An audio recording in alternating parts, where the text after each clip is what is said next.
Where the Wild Things Are. Story and pictures by Maurice Sendak. The night Max wore his wolf suit and made mischief of one kind and another, his mother called him Wild Thing, and Max said, "I'll eat you up." So he was sent to bed without eating anything. That very night in Max's room, a forest grew and grew and grew until his ceiling hung with vines and the walls became the world all around. And an ocean tumbled by with a private boat for Max, and he sailed off through the night and day, and in and out of weeks, and almost over a year, to where the wild things are. And when he came to the place where the wild things are, they roared their terrible roars, and gnashed their terrible teeth, and rolled their terrible eyes, and showed their terrible claws.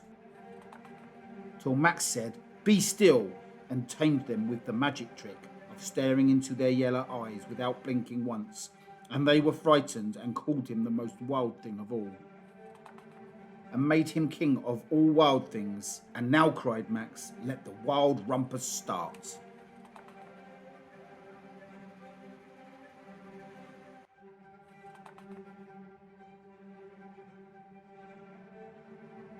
Now stop, Max said, and sent the wild things off to bed without their supper. And Max, the king of all wild things, was lonely and wanted to be where someone loved him best of all. Then all around from far away across the world he smelled good things to eat, so he gave up being king of where the wild things are. But the wild things cried, "Oh, please don't go, we'll eat you up, we love you so." And Max said, "No." The wild things roared their terrible roars, and gnashed their terrible teeth, and rolled their terrible eyes, and showed their terrible claws. But Max stepped into his private boat and waved goodbye,